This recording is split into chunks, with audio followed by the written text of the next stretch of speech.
Hello, everyone, and welcome back to the MTG Goldfish Podcast, episode 142, your weekly podcast covering everything Magic the Gathering related. You can find us on Google Play, iTunes, MTGGoldfish.com, and now on YouTube. Joining, as always, the crew, Richard, the owner of MTG Goldfish. How are you, Richard? Hey, guys, what's going on? What is up? Seth, probably better known as Saffron Olive, our resident jank brewer and all-around content creator for Magic the Gathering. What is up, Seth? It's going well. Another awesome week for you, Seth. Wow, you're killing it in our league. Doing well. Wow.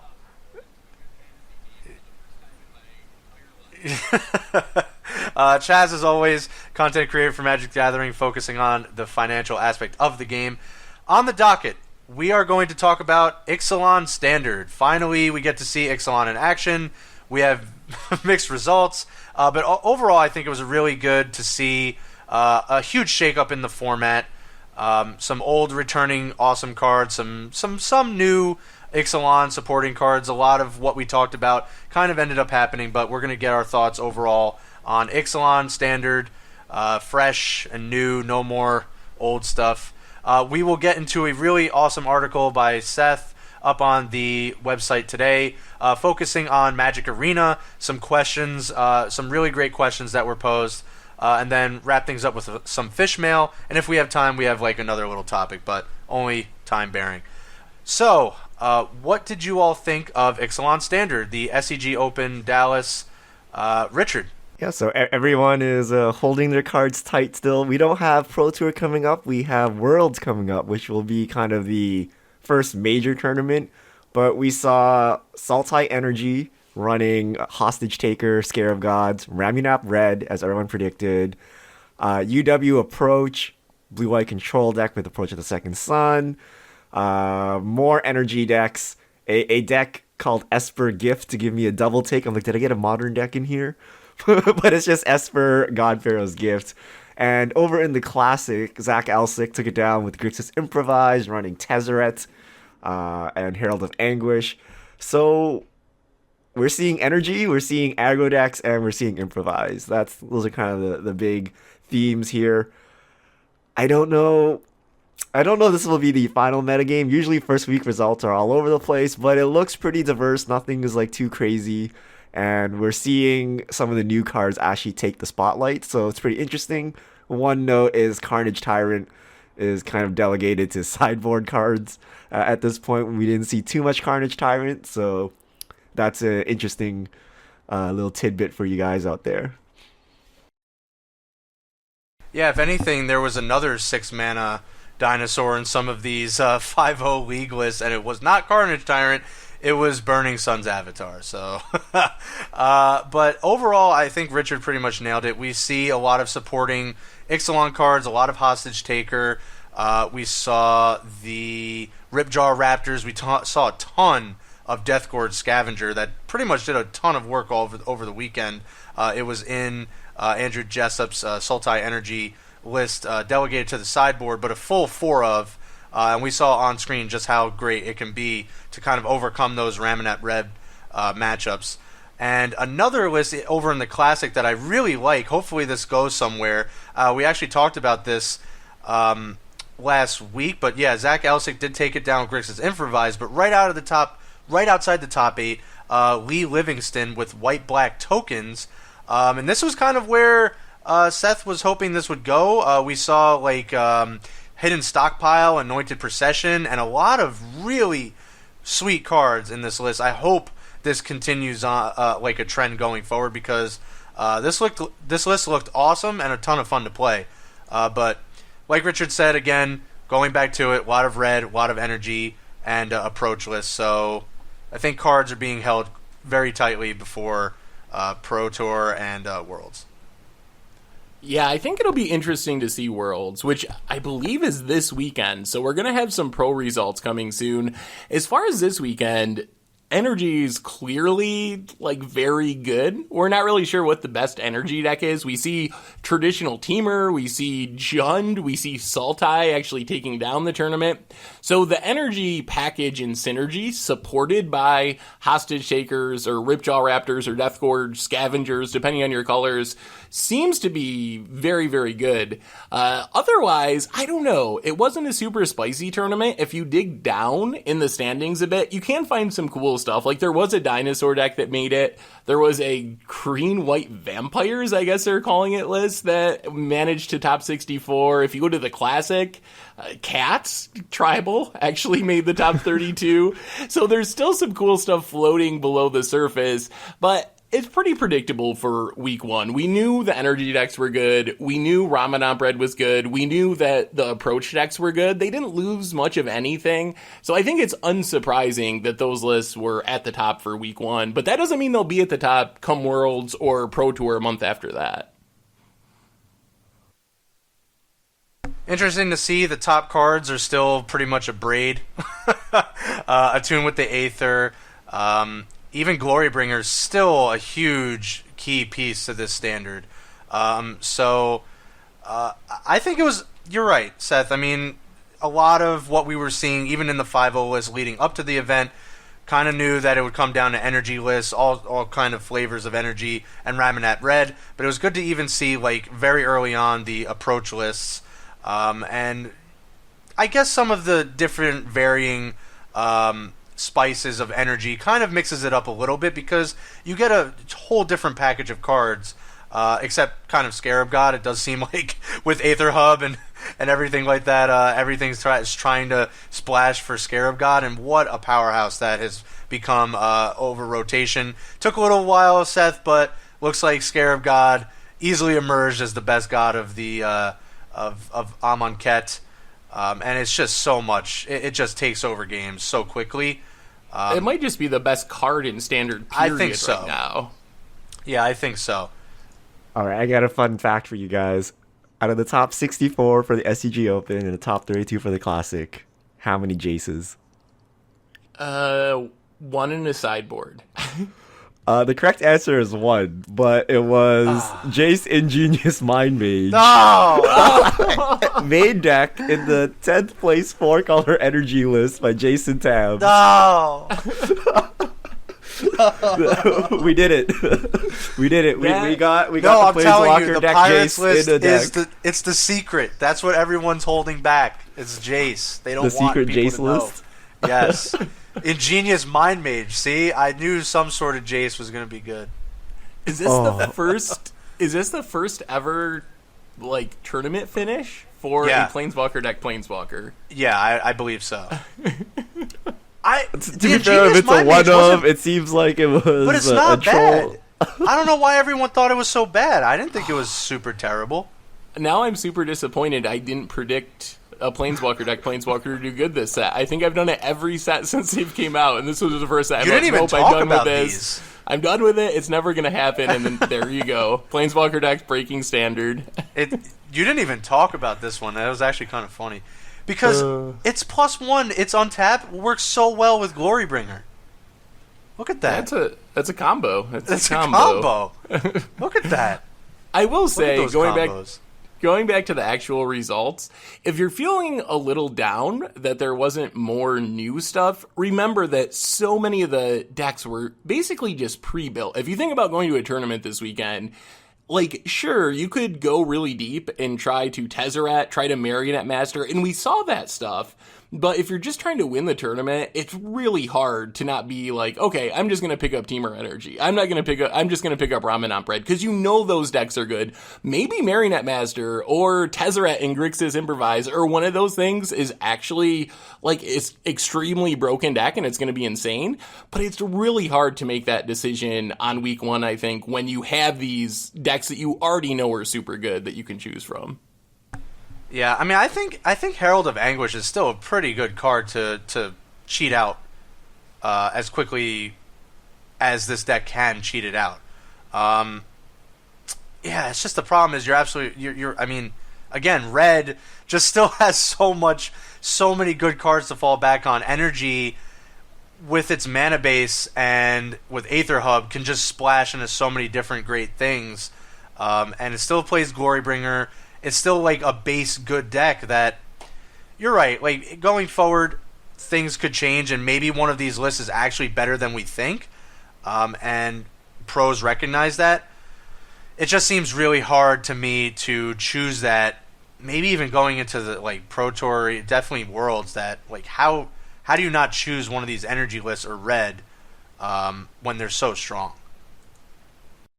I will say I tried the dinosaur deck this week and I was so disappointed.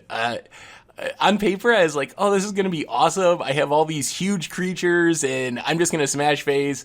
And then you realize that the dinosaurs actually aren't that big. Your opponent plays a bristling hydra and you're like, oh my god, that's actually bigger than all my dinosaurs. Or a Verdurous Gearhulk or a Scarab God. And you're just like, oh, like it looks so sweet on paper, but it's not. So I think we got to wait one more set for dinosaurs because my experience with them was pretty heartbreaking, actually. As soon as your opponent plays a bristling hydra, you're just like, oh my god, I can't win this game. It's over. It's over. I like Bronson Gervasi. I'm probably mispronouncing that, but Rampaging Ferocidon was it looked like a really awesome one-of in the main and in the side. I don't think there was any at the Classic, the one that topped by Tad, but that seems so good against all these Deathgorge Scavengers running around, because that card was doing some serious work over the weekend. I mean, I think that's the breakout card. If you had to pick one Ixalan card, I think Deathgorge Scavenger, also Hostage Taker has to be on the list, but I think those are the two that really stick out as kind of the breakout cards of the weekend from the new set. Yeah, Hostage Taker did not make our top 10 list, but we were just talking about this. We talked about it so much, and we gave it such glowing reviews that I guess it was just kind of a thing. Maybe we just kind of naturally thought it was good, and we just left it out. So that's our bad, but Deathgorge Scavenger was definitely on there, and those two cards those two are the breakout cards because they were everywhere. I don't really see much else in terms of Ixalan. I mean, it was like, I think it's kind of like we said, it kind of played a supporting role. There was a couple one-off really great cards, and those looks like that's Hostage Taker and the Scavenger. Settle the Wreckage. Settle the Wreckage was also really good. Mega Path to Exile was worth it. And apparently the blue-white control players said yes because they played multiple copies. Even some played more Settle the Wreckages than Fumigate. Some played a split, but it was everywhere. So apparently Mega Path to Exile is good. Yeah, I really underrated that card. I've been playing with and against it on Magic Online, and while in theory it sounds really bad to me, in practice, every once in a while you really get punished. I had an opponent, I was stuck on 2 lands, and they ended up casting a Settle the Wreckage and then basically lost the game because I actually got out of my mana screw, but most of the time it's not nearly as much of a cost as I thought it was. It's actually very good. Yeah. Search of Azcanta also showed up a lot. Seems like that's the only flip card that showed up. And definitely not surprising. And definitely got to give some credit to the lower rarity stuff. Like Opt was in a lot of decks. We saw a lot of dresses and sideboards. So I think that beyond the big name things, there were a lot of just good. Lightning Strike's another one. Like support cards like that are definitely seeing play, even if they're not especially flashy. And all the lands, of course. The land cycle, extremely heavily played. Yeah. No Crested Sunmare, but in place of that, they're playing the Regal Caracal for lifelink. That is not something I thought would be possible, but there it is. It is like a solid 4 of in all of these approach lists, and from what I saw on camera, it was actually pretty good. So this weekend we have Worlds, which is the single highest EV tournament of the whole year for the pro players. So what's your prediction? Are we going to see spicy new stuff, or are you expecting the meta to look mostly like these tournaments with lots of energy, lots of red, maybe some approach decks, and maybe a couple different things thrown in? I think it's going to look very similar to this. I don't think we'll get something super spicy, if anything, until Pro Tour. I just don't think there's enough time to come up with something super spicy. Yeah, I think the pros, because it is the highest EV tournament, will pull out the good stuff. So I think, it seems not optimal to hold your good stuff for True. the tournament where you're going to make the most money just for Pro Tour glory, because I think World's glory is higher. So, and pros have had quite a while to brew with this. They've had the full spoiler for quite a while, so I think they're going to pull out all the good stuff. Now the question is the good stuff going to look very different from the SCG Open? And no one knows. We also have the hiding of Moto deck lists this time around. So Yep. it's possible that people are playing on Moto with spicy stuff with the hopes that WotC doesn't post it. I don't know. So it'll be interesting. We have a lot of different things going on with the Pro Tour being pushed back, the new Moto deck list, and then Worlds being the first major event for Ixalan. And sometimes the Worlds format leads to weirdness by itself when you have like a 24-player meta. I think of like Reed Duke bringing Boggles, which was completely off the radar, but he knows all the people that are there and kind of probably knows somewhat what they're thinking, and peg Boggles to be like the meta deck for this very specific small tournament. So maybe we'll see some really weird deck that just a pro think matches up really well with what all the other pros are going to be playing.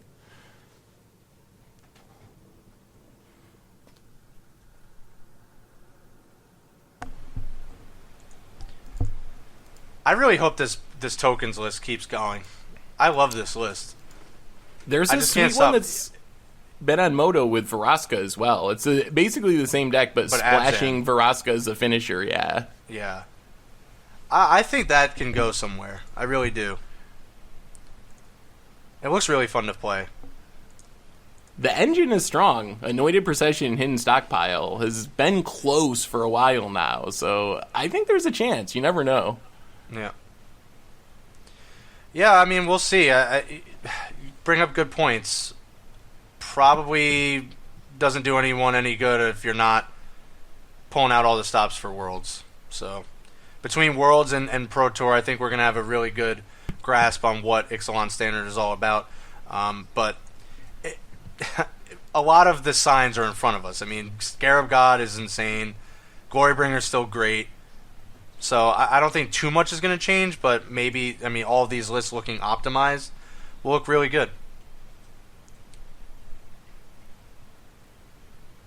All right, do we want to move on? Yeah, I'm down. All right. So Seth, you wrote a really great article about Magic Arena. Why don't you, for those of us that, or for those of our listeners that did not read it, get a chance to look at it yet, kind of break down the main points, your questions you hope Arena can answer. Okay, so if you want to read the article, make sure to head over to the website. It's up on there. It just went up last night.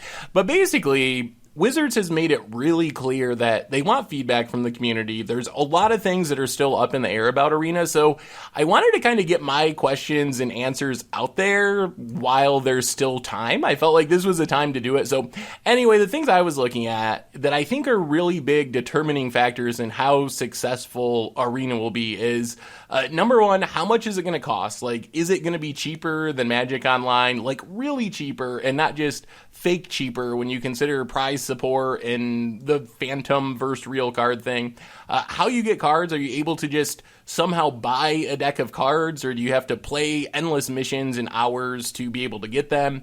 How do you switch decks? Like in Hearthstone, you use a dusting thing, but the numbers are really bad. Basically, you get 25% of your card's value, which is pretty rough. So will Magic Arena be able to have a better way of switching decks once you already have some cards? How are they going to do limited? Is it going to be real limited, or is it going to be some sort of Hearthstonean limited?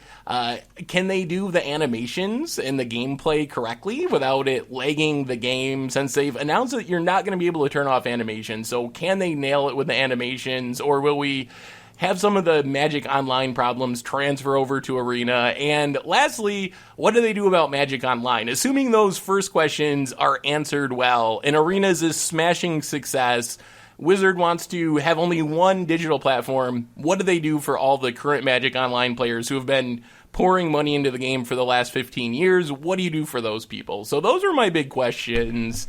And I think at this point we don't really have solid answers to any of them. That's all the stuff that Wizards has been saying, well, we're thinking about it. We got some good ideas.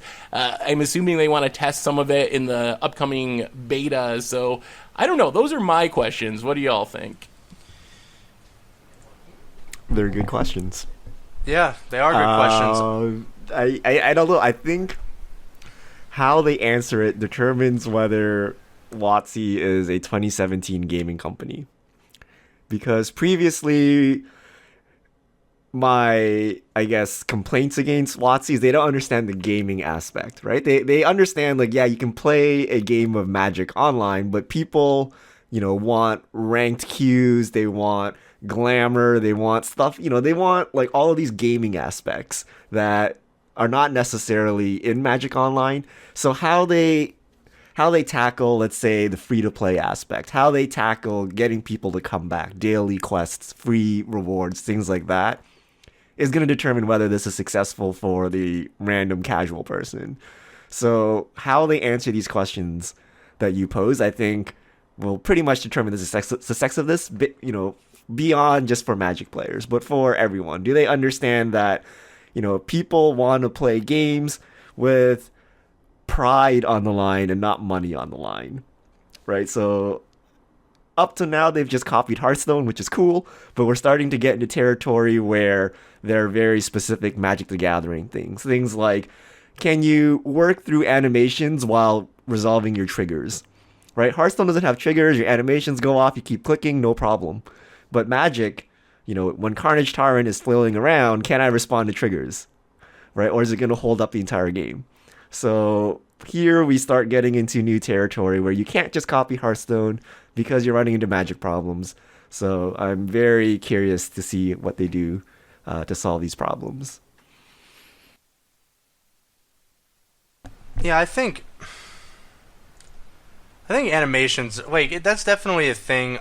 I don't know if it's like a huge one of their larger problems right now. I think one of their larger problems is, because if we watch the Q&A that was up on the Magic stream, it seems like they're having trouble housing all these people, and that's why they're kind of releasing it in waves to make sure that it doesn't lag and have it can house enough people to actually play the game. So I think, like, there's a ton of more back-end stuff to worry about first. But bringing that up is it's a legitimate question. I don't know if they're going to allow people to leave the animations off. I mean, isn't that kind of the point of trending into this model? They actually said that as of right now, they are not planning on making it so you can disable animations. Yeah, as of now, they're keeping animations, right? Yeah, no option to disable. Yeah, that's what I thought.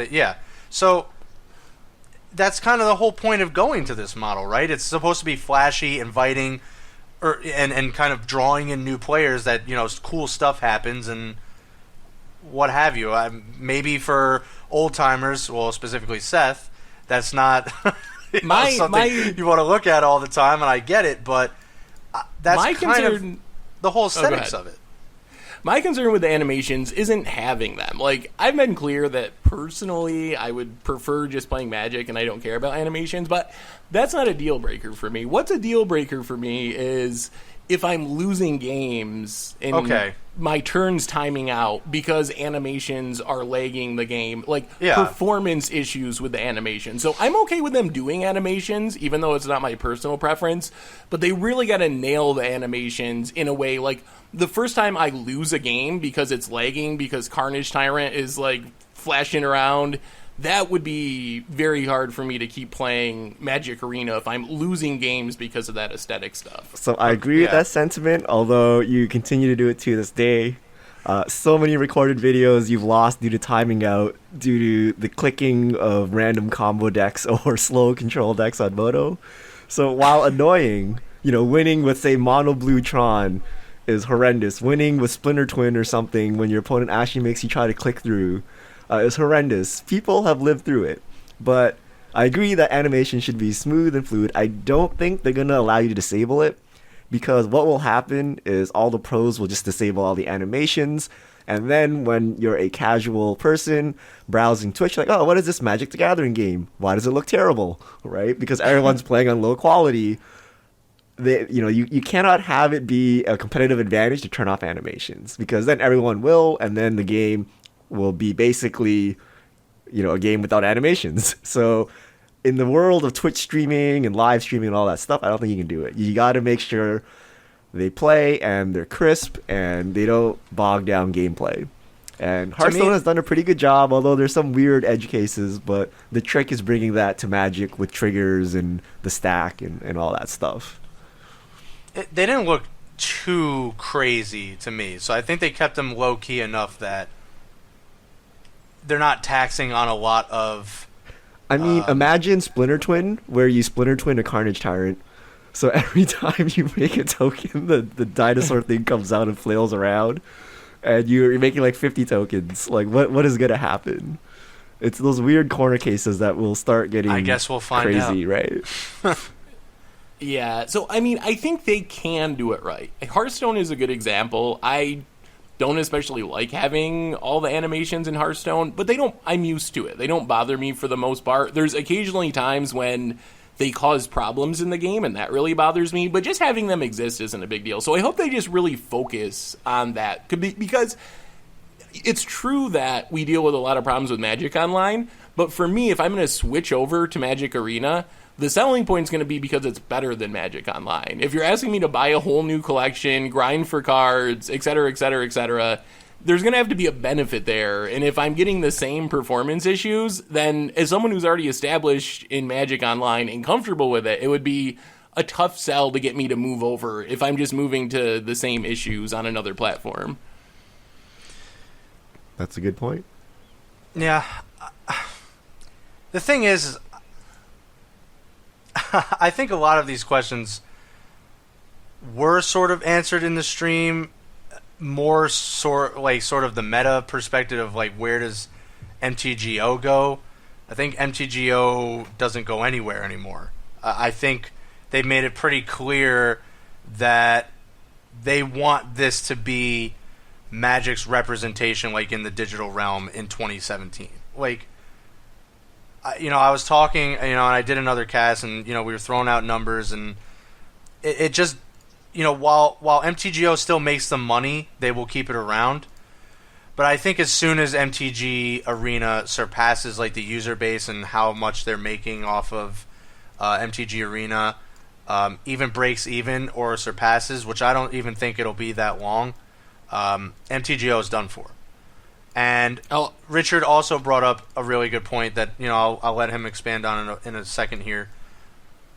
Even if Magic Arena kind of doesn't live up to their expectations immediately, they'll just keep revising and improving on it to a point where they'll just keep having MTG Arena and they won't focus on MTGO anyway. If Magic Arena fails, they'll just do Magic Arena 2. And they'll just keep going from there. It's their view on where they should be in this digital age is not Magic Online anymore. Well, I mean, I agree 100% that their hope and if everything goes according to how they want it to go, that Arena would eventually be the only platform. I don't have any doubt about that. That is certainly duels. What they're hoping happens. It's not duels. Like, their view of this is not duels. This is, like, it may end up that way, who knows, but they're really putting all the chips in on Arena. That this is not like some duels replacement. This is like their digital game. Like, view it as, this is not Moto, this is not duels, whatever. It's just MTG Arena now. Yeah, I think that's true. I think there's certainly questions as to whether everything goes the way they're hoping it goes. And that would be where I think there would be long-term hope for Magic Online is, and not that I'm rooting for this to happen, because what I want to happen is Arena to be so awesome that I want to play that instead of Magic Online. Like, that would be the best outcome. But I think there's a chance that things don't go according to plan, and then the fact that they're not just shutting off Magic Online when Arena comes out suggests that they want to at least keep it hanging around as kind of a backup plan. I think someone described it to me as and this might be a bad example, but they're kind of dating Magic Online, but they're not really committed to that relationship, and they're definitely like kind of got their eye out that something better comes along, and they jump ship really quick if that does come along, but they want to keep Magic Online hanging around just in case that better thing doesn't actually They want to remain friends. It's all right. Yes. That's pretty loosely what they're doing. They're keeping around their revenue, what they make from MTGO, and they'll see how long that is, continues to make them money and is successful in that regard.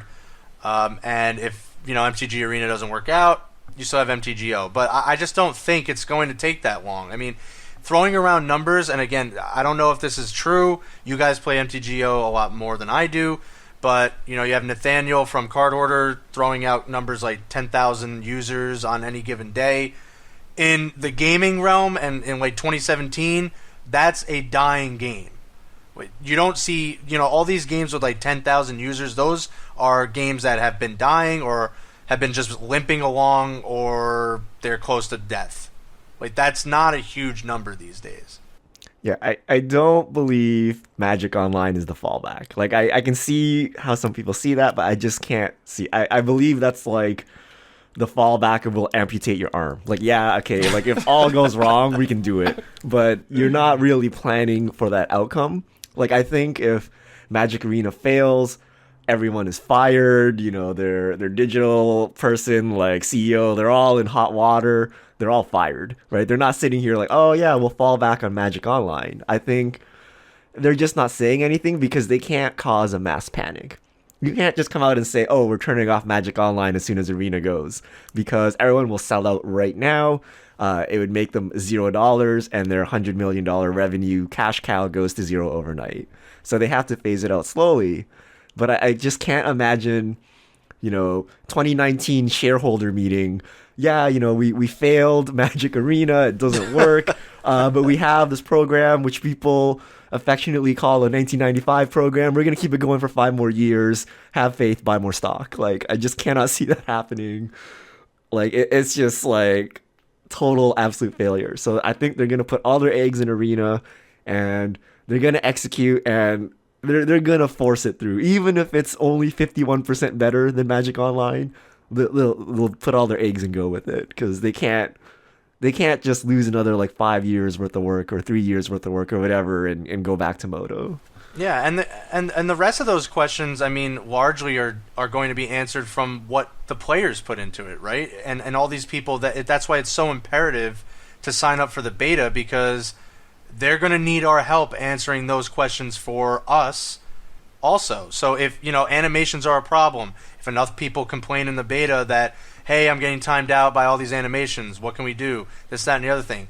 Those all get answered by playing Arena and testing it out. So those, I wouldn't say lesser problems, there's still, problems that need to be addressed, but that's where everything else gets ironed out in testing and how they have to kind of navigate their design around that.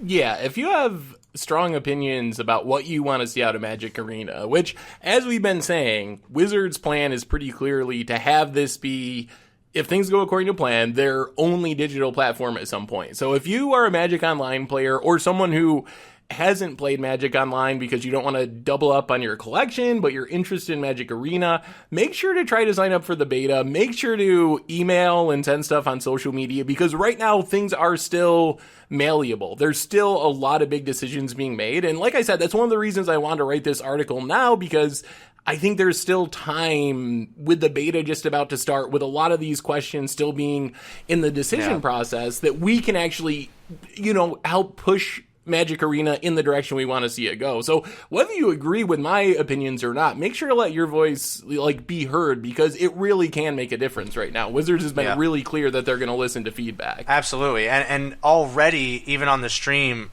have had internal discussions about some of the preliminary questions, even when they announced it, what's going to happen when there's, we just had a rotation. What's going to happen with rotation?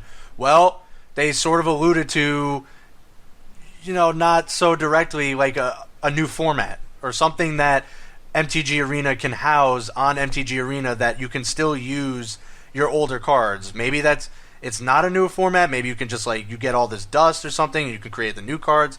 But they kind of alluded to something that you can continue to use your cards. So something like a new MTG Arena forward format or Ixalan forward format, something like that. Frontier. Yeah, To Seth's point, yeah. for the feedback, even more important, I think, are the people that don't play Moto today. Because there are a lot of Magic players that don't play Moto, and I think that's the audience that Wizards going after. So it's especially important to give your feedback on this platform. You know, why you will or will not play it, right? Like, basically, you don't play Moto today for a reason, even though you like Magic. So what would entice you to play Magic Arena? So I think Not that's spending $15 on a draft. Yep. I mean, One thing that's a large part of who doesn't play. And when you're telling me 10,000 people out of 20 million Magic players, if that's what we're going to use, that can't casually go on there and play draft, I mean, you know, even if you don't keep the cards, when you're paying 200 gold or whatever the currency is, or 150 gold for a draft, I mean, you just want the experience of drafting. And that's what MTG Arena is going to be doing for a lot of those people. I think that 10,000, just so it's clear, is most likely the concurrent number, if that's the right number, because there's more than that are currently in leagues, but you don't have to be online right now to be in a league. You can play it at your leisure. So there's more than 10,000 Magic Online players, Okay. but I think 10,000 might be like the number of concurrent, like the hot number of concurrent users in a day or something along those lines. Yeah. But I mean, I think the concern I have is That's still fairly the- low, though, all things considered. yeah, in this obviously day Hearthstone and age of, has, like, I don't even gaming, know, yeah. millions of users. It's a very different model. Like, Magic Online's model is based on getting a small number of players to spend a lot of money, when Hearthstone is looking to have millions and millions of players that spend very little money to no money. So it'll be interesting to see how the numbers work out. My concern is, one of the things I learned while writing this article is how ridiculously expensive Hearthstone is. Like, do you realize that they have their values of their cards? Like, a Mythic, or I think it's Epic in Hearthstone, is $16 for any one. Like, any Mythic that you want is $16. So that Yep. might sound good if it's the Scarab God, but when you consider most Mythics are like $2, that's like way more expensive. Rares are $4, uncommons are $1, no matter what uncommon you get. So cost-wise, it is actually a lot more expensive than Magic Online to get your cards, if you're not going to spend 4 hours a day trying to complete a quest, et cetera, et cetera, et cetera. It works the other way too. That means you could trade 4 Archangel's Lights for Scarab Yes. God too, right? But I mean, at the end of the day, it is still expensive, right? Like, people who buy complete sets of Hearthstone, you just watch any streamer, they buy hundreds of packs at the beginning of an expansion to get a full set to play with. But I mean, it is And that's what it like is. a I don't know. legitimate That's streamable content. Like, that's people the actually market. watch people open packs. That's part of the whole because they experience. can't afford their own packs. I That's think part of the it appeal, just- right? You don't have to buy 100 packs. You can just watch someone else crack 100 packs. Yep. I just think, like, one of the things we hear all the time from people about not playing Magic Online is that it's too expensive, and I think there's, like, some amount of misconception, probably because Magic Online, a couple of horrible decisions, like having to pay $10 to create an account, not having any sort of free-to-play mode. It creates a perception that it's expensive, but if you really just look at, like, how much does it cost me to buy a deck in the game, it's actually not more expensive than Hearthstone or the competitors. It's, like, pretty average. Well, I think it's the curve, right? It's very easy to get into Hearthstone and play for nothing. And Yeah. as you get more advanced, it becomes more expensive, and probably even more expensive than Magic Online. Whereas Magic Online is totally the opposite. It is super expensive to get started, and the longer you play, the cheaper it gets. Because it's not only that $10 fee, it's that $10 and $100 for a deck, even though you just want to play one match, right? And that may not be the deck you like or whatever. Or you It's just a want to draft. big, scary investment. You know, like, say you're a new drafter and you don't know what you're doing. Do you want to fork $15 over? How are you going to practice? How are you going to know you're any good? So I think for enfranchised players, the free-to-play model will be more expensive.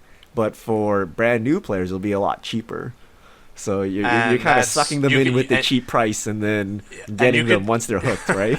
Yeah, and you can already who are they targeting? It's definitely one or the other, and it's not one of them. So they're trying to bring in more people. I mean, how do you do that? I think the freemium model has proven to be itself to be draw in a lot of those people. And for a lot of it is like, how do you keep asking people to double pay for MTGO? Like, it's like, I'm trying to not drive, 45 minutes to go spend $15 to draft. But, like, yeah, I don't have to drive the 45 minutes, but I still don't want to pay $15 to draft. And it's like, some of the cards I can trade in, some of I can't. Like, how much value you're actually getting back? Like, you have to complete the whole set, and like, what if I really don't want to do that? I mean, you're talking about 4 hours of grinding. Like, who's even going to sit around and complete like a whole Ixalan set and then go through the process of redemption and all that? Like, some people just want to go on, and this is where MTG Arena is going to be. I'm telling you that it's going to surpass MTGO. Not that it's going to be quick. That just want to go on, draft a few times, do their dailies, and log off. Like, that's a lot of what people want to do. I think the question I have, though, is will this model, let's say you can't just buy a deck, you got to buy packs and disenchant, and it's prohibitively expensive, et cetera, et cetera, et cetera, will the established Magic Online players, the professional players, the GP grinders, will Magic Arena get those people? Or is it going to split? Duels is a bad example because Arena has way more functionality than Duels, or is it going to split along similar lines where Arena is going to be the more casual new player crowd, but the spikes, the grinders, those type of people will stick with Magic Online? Like, is that going to happen, or will the Pro Tour GP grinder players, will there be a reason for them to go to Arena? Yes.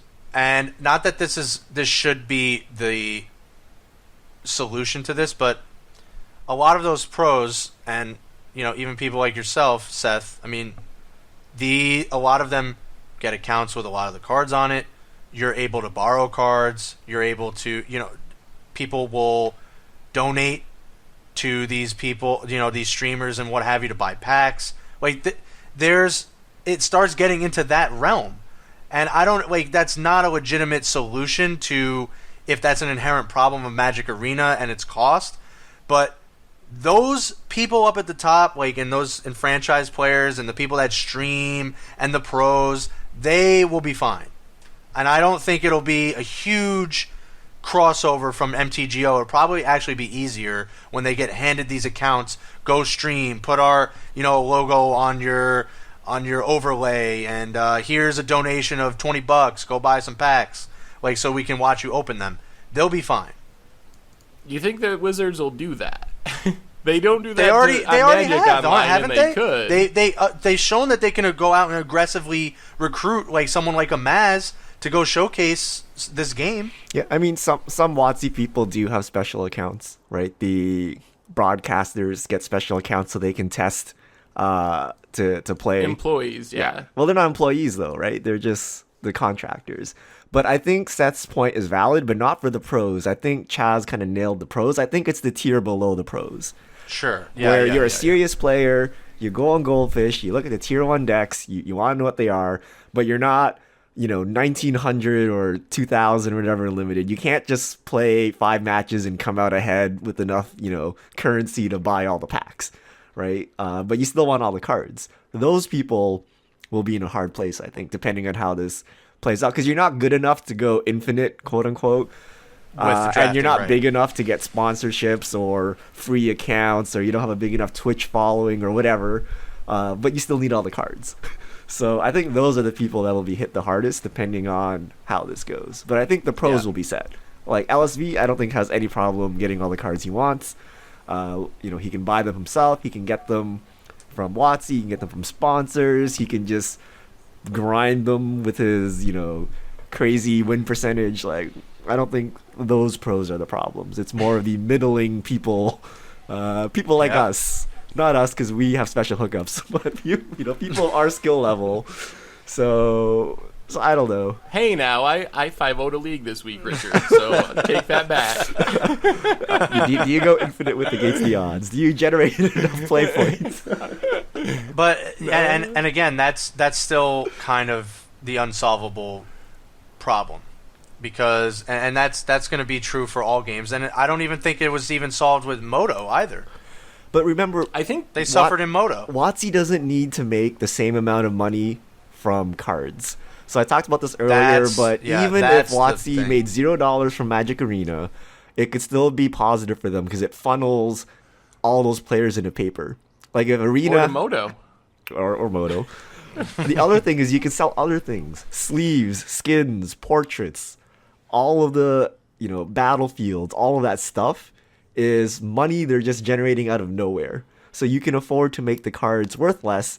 Maybe a foil is worth a lot more, and you can buy a foil Chandra skin or something for $10, and you don't need to charge extra money for packs, right? People want sleeves, right? Oh, there are Ixalan sleeves now, $5, right? People will buy them, and they will supplement for the people that want to play for free. So there are other The card ways backs to you're make saying, money. like stuff like that. Yeah. Card back sleeves. I really want golden portraits, special animations. What if you can get a special Carnage Tyrant animation? They'll sell good animations that don't like the game. Basically. I would pay for that. Please don't make me pay for non-leggy animations. Like you remember the early days of gaming where like playing with a different skin gave you an advantage, like gave you a different hitbox or something, or if you turn A down better attack animation. if or you something turn like down that, one of those textures, you can moments. see more stuff. Like Yep. they really need to avoid that so that people don't run weird clients just for competitive advantage. And Yeah. but yeah, I'm still super stoked for this. I don't know. I'm still really stoked. Also. The more I I know talk you're about it, the more clinging, excited Seth. I am. Yeah. I'm so excited to get like a J skin or something.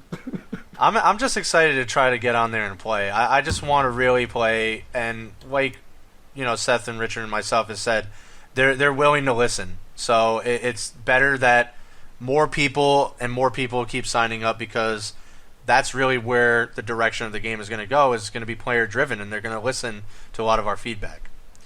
So, but great article, Seth. I'm sure more of those questions will be answered. Just keep watching. I'm sure they'll have more Q&As. They were actually really informative. If you didn't get a chance to watch it, you should go watch like a VOD of it or something on YouTube or something. All right. I know they're doing one this Sunday at Worlds, and I think Okay. they're actually doing weekly Q&A streams. Oh, wow, Or okay. close to weekly moving forward. So there's going to be a lot of streams coming up on the twitch.tv/magic, like the main Wizards channel. Yeah. All right. Really two informative. questions to close out our conversation here. First question: what do you think the currency will be called? Will it be gold? It won't be dollars. Will it be, mobile game I don't care about, rubies, sapphire, some kind of weird stuff? What is the gonna be multiverse currency? Maybe like Planeswalker Essence or some crazy stuff like Essence or Magica or Orbs or something. Planeswalker points. I hope Planeswalker points. Yes, that's what it should be. They just go with Tix, I think, because No. everyone's familiar with it. Tix. No. Tix. they can't call it that because they're like, here's your conversion of 1,000 Moto tickets to 5 Magic Arena tickets. It'll make you feel bad. That's what I'm Treasure- anticipating a lot of you to get from all your collections on MTGO. Here's one free month. Good luck. All right, Oh I'm my gonna go God. with something to do with treasure. Here's like 1,000 dust. Or just like Jace's. Jace is pretty popular. Emblems. Name it after a Maybe planeswalker. emblems? Oh, emblems. Okay, emblems good. Mana would be too confusing, but mana is just like an actual thing you can count in Magic. Yeah. All right, second question: what is the one feature that you want in Magic Arena? The number one thing that you'd be like, oh my god, thank God this is here. I kind of liked Seth's suggestion. I don't think they'll do it, but I really like the suggestion of like, can you just buy like this deck already pre-constructed and you could just build on that, so you don't have to like dust like 5,000. A legitimate deck or a Planeswalker deck? I don't know, something. I really like that suggestion, just so it makes it easier, because it is kind of annoying, like buying like 80 packs. So like a single store, basically. Something like that, yeah. Or even if you think of Hearthstone and just you could directly buy dust and then craft the cards that you wanted instead of buying packs, hoping you open good cards in your packs, then dusting all the cards. I think it would simplify it if you could just Does Hearthstone pay not X dollars sell for X dust amount directly? of dust. No, problem is, No, you again, can't buy dust. You lose the kind of the showmanship or like streammanship or whatever you want to call it of like opening packs. Like that is a legitimate thing that they want their streamers and people to watch for. Yeah, the way it works, which I don't agree with, which is how Magic kind of works, is there's a dust EV.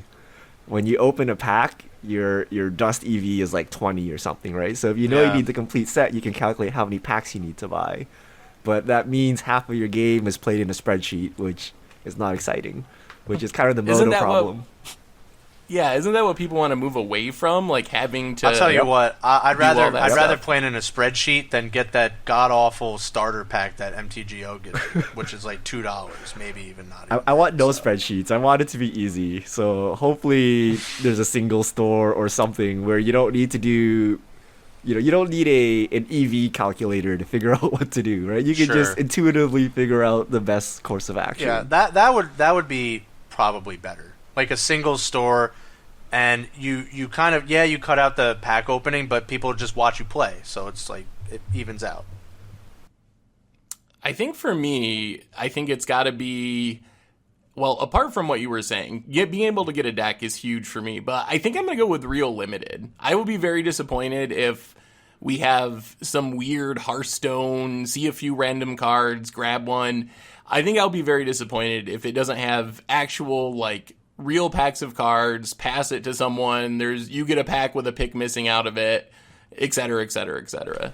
Yeah, that'd be great to keep. For me, it's ranked queues with seasonal rewards. I want to be Diamond 1 at the end of the season, get my like Jace Diamond skin or something. Yep. Like that is the only reason I play games, to grind ladder apparently. and your card back. And then we can make all these articles like grind to diamond with this budget Magic deck. Yeah. But I don't know. That's where they're going with it. It just makes it an actual game and it justifies you wasting all of your time playing this game. Right? There's so much more content that will be that can be out there because of this game. Yeah. There really is. And then we can be like, well, Chaz, what were you last season? I don't have to listen to your opinion anymore. What a scrub. Yeah, it starts getting to that realm, but I'll actually be able to play, and like I'll be fine with it because I'm not touching Moto ever again. Yeah, it's actually very interesting. I'm just done missing my attack step. Like it's over. Oh, you'll find a way to miss your attack step on Magic Arena. Yeah, I'm waiting for the first epic Magic Arena misclick. I'll play so many Carnage Tyrants, I'll just time out my turn. Yep. You're really on that. You just do not. I actually want to see it now. Actually, that is a. I don't know if you get super upset, but play. This actually has to happen now. I actually kind of want to see you time out because of this now. That would make me quit Arena. You built it up too much. Now I have to actually see what's going to happen if it happens. Oh, man. Are you going to F salty? Are you going to F like 4 out of it? Like Task Manager, close it right out of there? Yes, and probably like throw my computer against the wall or something. Well, now I have to see it happen because you built it up too much. If you didn't make it too much of a problem, it wouldn't matter. You know in Moto how people try to run you out of clock? They start like activating all their triggers, making you respond to them. Like, I'm sure there'll be some way to do this on Arena, and I'm sure someone's gonna lose to it, and we'll see a post on Reddit like, is this ethical? Is this anything to win or anything to win within the confines of the actual game, or what is this? And I'm sure it'll happen, but hopefully it's not common. Yeah, we got about 10 minutes ish.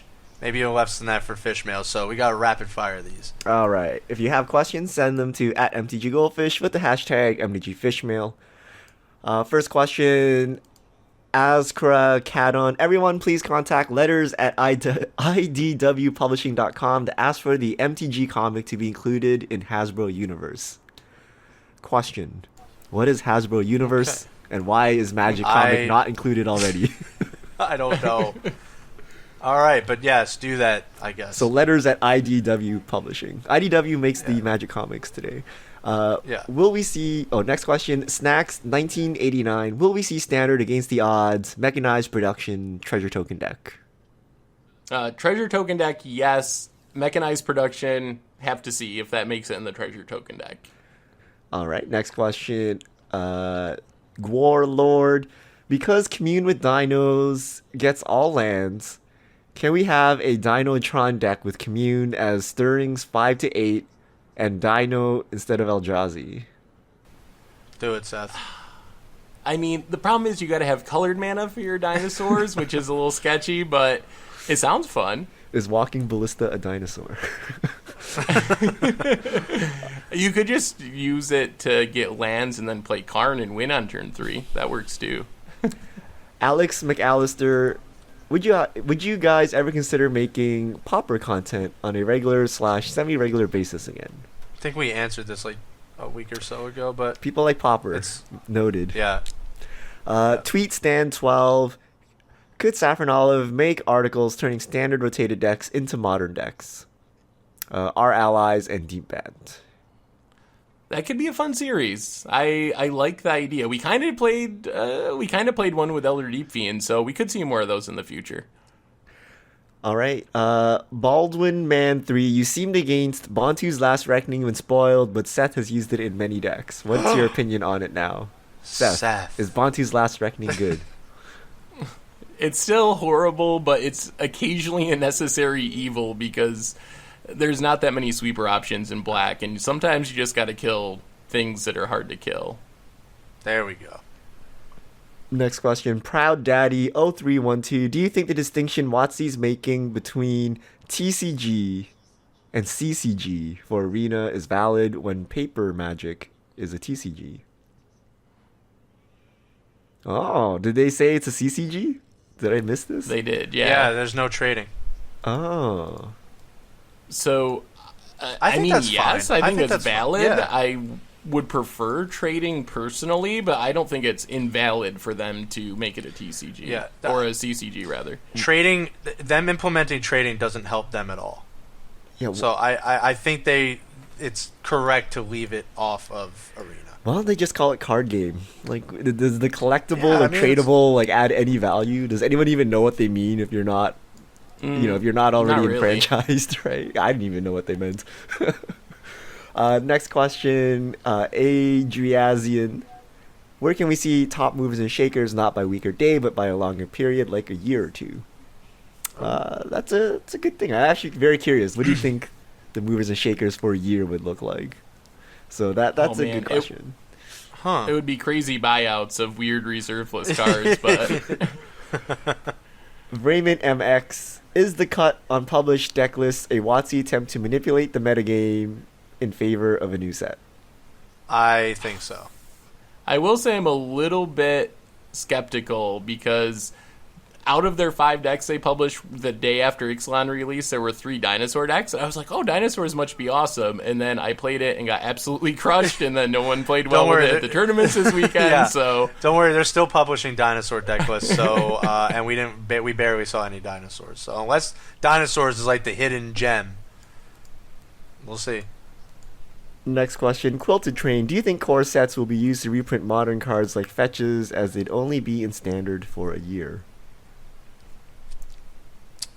I think they just reprint them in Masters sets.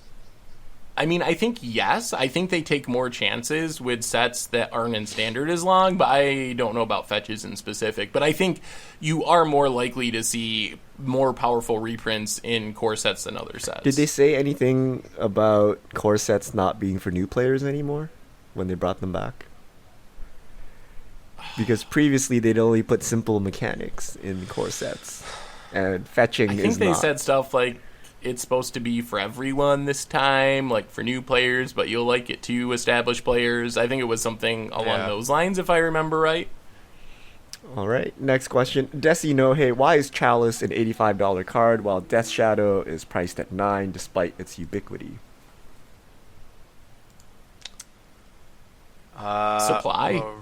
Supply reprints play a role. I mean, it was printed in a more recent Masters set, and I believe, Chalice is older than Death Shadow. I mean, Chalice was in a very low supply original set, and then it was only in the original Modern Masters, which was notoriously limited in supply, while Death Shadow was in Zendikar, more supply than Mirrodin, and in a more recent Modern Masters that wasn't as limited in supply. So there's just more Death Shadows to go around. Yep. All right, next question. Lol Goldsteel, would be cool to see more 1v1 Commander stuff on the channel, maybe budget Magic. I actually haven't We'll played have to try it sometime. 1v1 Commander in a really long time. Has anyone touched the format in Moto? It seems like it's actually kind of drying up. It started off kind of strong, and now it's kind of fading a little bit. It's because they don't follow the right ban list. Actually, there are 53 Keep players saying in that. the league right now. Ooh. So annoying. Other ones have like 600. That's pretty low. I've seen posts on social media of people having to wait a half hour to get a match, and I think that just keeps spiraling. Once people have that perception of the format, they just don't even bother to join it. So They ruined it from the start. So annoying. But I liked my Treasure Cruise and Dig 2 times. And then they banned a whole bunch of stuff. Don't even get me started. Decked So out annoying. cards. What do you think about Trick Bind in Modern? Is it a card players should be considering or just too gimmicky? I think it does pop up every now and again. But it is pretty fringe. It's a split second stifle for one Stifle. mana or 2 mana? Yeah. two Two. mana. It's just a smidge slow occasionally to use it like a stifle, which is the biggest problem. But I mean, it's not completely unplayable. But the difference between stifling a turn 1 fetch land and a turn 2 fetch land is Pretty huge. super huge in a world of Goblin Guides and Death Shadows and Storm and all that It's stuff. like I Trick Bind your Death Shadow. Oh, it does nothing. Huh, unfortunate. And then you die. That stinks. There's not too many things you want to Trick Bind. Not really. I mean, I guess sometimes you can Stone Rain people, but like, is that worth it? I don't know. You can, stop like a Karn plus activation or something. You're probably dying to the subsequent plus activation. Now, if it was like Reflector Mage Stifle, where they can't activate it again the next turn or whatever, then it'd be very Ooh. interesting. Arpley55. During pre-release, I pulled a Hostage Taker. Now it's $17. Should I sell now or gamble on the Pro Tour? So, Yeah, I think you're got to be close to the ceiling. Well, even though I think it will be good at the Pro Here's Tour. a general question. Since the Pro Tour is delayed this time, our normal advice doesn't really hold. So should you do something before or after Worlds, and should you do something before or after Pro Tour? I'd still sell. I think this is an interesting question, I think, because the fact that the Pro Tour is like a month later means I think there's more potential in picking up low price cards that'll spike at the Pro Tour because prices after a month have already declined a decent amount. So I think there'll be more potential for buying cards based on your Pro Tour predictions because they're going to be at a lower price. But I still think you generally just want to sell your cards that you open during pre-release. Yeah, and I don't think it changes that much because the Pro Tour is pushed back. That actually gives more time for more supply of these cards to enter the market. So, even Hostage Taker being $17 right now, it's going to cool off a considerable amount in a few weeks. So you could probably still pick them back up for like, I don't know, probably 10 to 12, 9 to 12, something in that range. And if it's all over the Pro Tour again and nothing else is really great from Ixalan, it's like the premier card, it will increase again, but it would have had to decrease by then. Because people are there's going to be so many of them in that time frame. All right, next question. Mean Pork. Tea or coffee? Coffee. Wow. I'm pretty neutral. I drink both. Is that bad? No, but definitely coffee. No tea drinkers here. All right, Vig SS. How broken is the Scarab Dad, and was Carnage Tyrant a false idol all along? Don't know about a False Idol. It's still a pretty good card, but Scarab God is really, really awesome. Pretty much the face of Standard now. Scarab God is absurd. Carnage Tyrant, I think, is still very strong, but it's not... yeah. I think it's still very strong, and it still will be very good with Standard, but it might not make as much of an immediate impact because dinosaurs are not taking off the way we had hoped. Still a very good one-off card, though. All right, that's all our fish meal. Thank you for everyone for sending them in.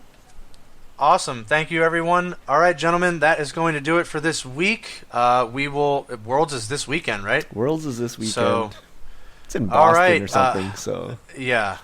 We are going to, you'll hear us all about it, talking over the social airwaves, and we will definitely cover it next week. Until then, this is the MTG Goldfish Crew signing out. We will see you all next time.